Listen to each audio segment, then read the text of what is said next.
Short hand if else यानी कि ternary operator, ठीक है। There is also short hand if else which is known as ternary operator. अगर if else line को एक ही line में जब हम एग्जीक्यूट करते हैं, ठीक है ना, तो उसको हम कहते हैं ternary operator, because it consist of three operand. क्योंकि उसमें जो है थ्री ऑपरेंड को, थ्री कंडीशन को हम एक ही साथ यूज कर रहे होते हैं, ठीक है। It can be used to replace the multiple lines of the code with the single lines is often used to replace the simple if-else statement.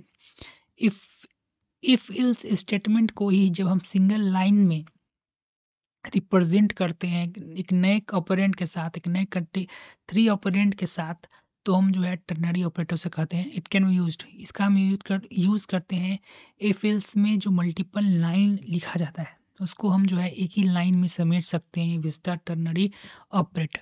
इसका सिंटेक्स देखिएगा तो थोड़ा आपको कॉन्सेप्ट जो है वो आसानी से क्लियर हो जाएगा। इसका सिंटेक्स जो है कुछ इस तरह होता है। पहले हम क्या करते हैं, वेरिएबल लेते हैं, वहाँ पे एक कंडीशन लगाया है, इस कंडीशन हमने उसके बाद डिक्लेयर किया है, उसका क्वेश्चन मार्क दिया है। पैरेंथेसिस के अंदर आपको क्या करना होगा, कंडीशन को डिक्लेयर करना होगा, उसके बाद क्वेश्चन मार्क देना होगा, एक्सप्रेस द ट्रू और एक्सप्रेस द फॉल्स। उसके बाद में एक एग्जांपल से इसे समझाते हैं आपको। अब देखिए इफ एल्स, अब जब आप देखेंगे तो एक बड़ा सा स्टेटमेंट ऑफ कोड लिखना होता था, ठीक है ना, इफ एल्स स्टेटमेंट का।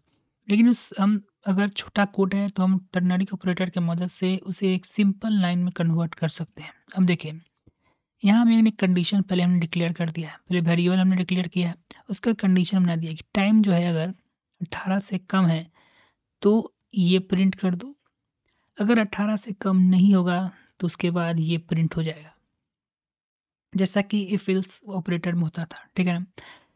इसीलिए क्या करना है, पहले तो कंडीशन डिक्लेयर कर देना है, उसके बाद क्वेश्चन मार्क देना है। यहाँ पर इफ की जगह पर आपको सिर्फ ये स्टेटमेंट लिखना है, जैसे आप इफ की जगह पर यूज करते थे, कंडीशन बनाते थे कि ये अगर होगा तो ये कोड जो लिखते थे एग्जीक्यूट करने के लिए, इसे एग्जीक्यूट कर दो, ठीक है ना। वही चीज़ हमने क्या किया है, यहाँ पे पहले हमने टर्नरी ऑपरेटर में हम क्या करते हैं, कंडीशन का ऑपरेटर डिक्लेयर कर देते हैं, जिससे हमने यहाँ के कर दिया है। उसके बाद जो है क्वेश्चन मार्क देते हैं। उसके बाद हम क्या करते हैं कि जो इसके अंदर जो आप कोड लिखते थे एग्जीक्यूट कराने के लिए कि ये कंडीशन सेटिस्फाई है तो इसे एग्जीक्यूट कर दो, उसे लिखेंगे। अगर उसके बाद हम देखिए इल्स का यूज़ करते थे, अन्यथा ये सेटिस्फाई नहीं है तो इसको प्रिंट कर दो।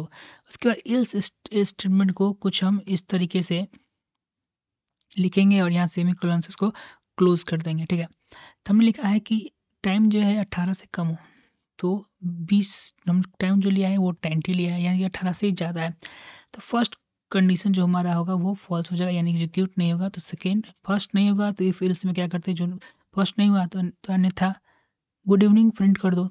तो हमने यहाँ पर देखा एग्जीक्यूट हो गया गुड इवनिंग, ठीक है।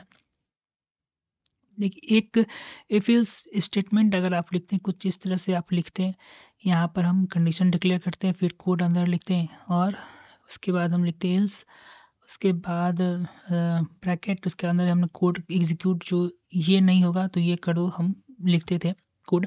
उसे सिर्फ हमने एक सिंपल लाइन में जो यहाँ पर है उसे टर्नरी ऑपरेटर की मदद से हमने उस एक सिंपल लाइन में से एक लाइन में इस कोड को हमने लिखा है थ्री ऑपरेंड के मदद से।